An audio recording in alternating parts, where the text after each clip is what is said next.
Hello guys, welcome to another anatomy tutorial. This is Muhammad Hashi, and in this tutorial I will look at Biceps Brachii, Coracobrachialis, and Brachialis. These three muscles are innervated by muscular cutaneous nerve. They are also all the muscles of the anterior compartment of the arm,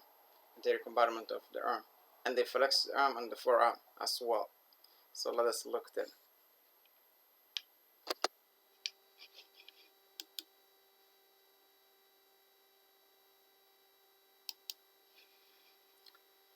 This is Biceps Brachii. Biceps Brachii has two heads, the long head, the short head, and the long head. This is the long head. The long head originates the supraglenoid tubercle of the scapula, right there, supraglenoid tubercle. We have seen another tutorial that the infraglenoid tubercle, the long head of triceps brachii, originates the infraglenoid tubercle, but the long head of biceps brachii originates the supraglenoid tubercle, right there, and it join the short head, which is the green painted one. This is the short head. So they join together and insert the radial tuberosity right here. This is the radial and this is ulnar. So radial is the lateral side, lateral aspect. So the short head originate the anterior aspect of the coracoid process of the scapula right here. It's not the only muscle that attach or has insertion or origin point at the coracoid.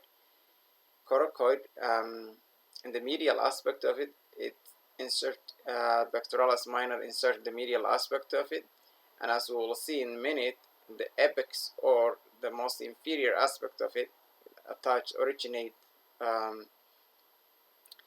Coracobrachialis.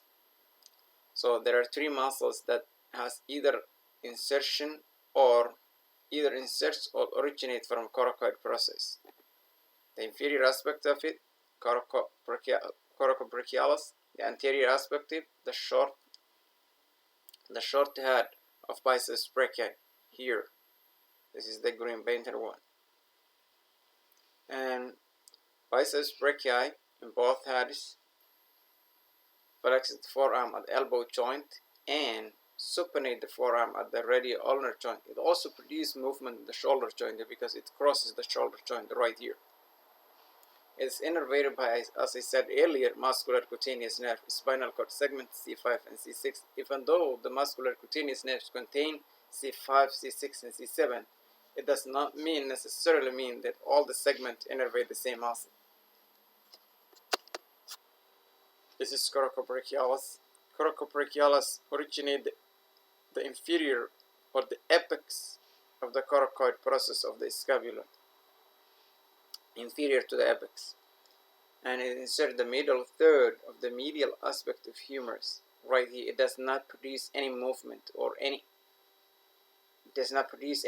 at the elbow joint because it does not cross the elbow joint, only at shoulder joint. This is where it flexes the arm, the elbow joint.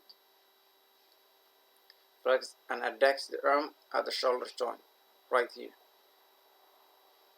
It's innervated by muscular cutaneous nerve again, C5, C6, C7. So as you can see here, C7, C5, C6, C7, all the three segments innervate the Coracobrachialis, but not the Biceps Brachii, only C5 and C6 segments. Lastly, Brachialis. Brachialis is a pure forearm flexor. It originates the anterior aspect of the distal half of the humerus, right here, the distal half of the humerus, and attach to the coronoid process and the coronoid process and tuberosity of ulnar, as you can see here. It does not involve any supination or pronation. Why? Because it's the radius that supinate or pronate over the ulnar, and this muscle does not attach to radius. It only attaches the ulnar, so that's why it's a purely forearm flexor. It innervates again muscular cutaneous nerve, spinal cord segment C5, C6, and C7. That's it for this tutorial. These three muscles that are related. In each tutorial I will focus on the group of muscles that are related, either have common insertion, common origin, or they are functionally related, meaning they perform the same action, or they are innervated by the same nerve. So in that way it's easier to remember when you group them, and that's the same strategy that works for me when I was studying those muscles. See you soon, and be sure to subscribe the channel.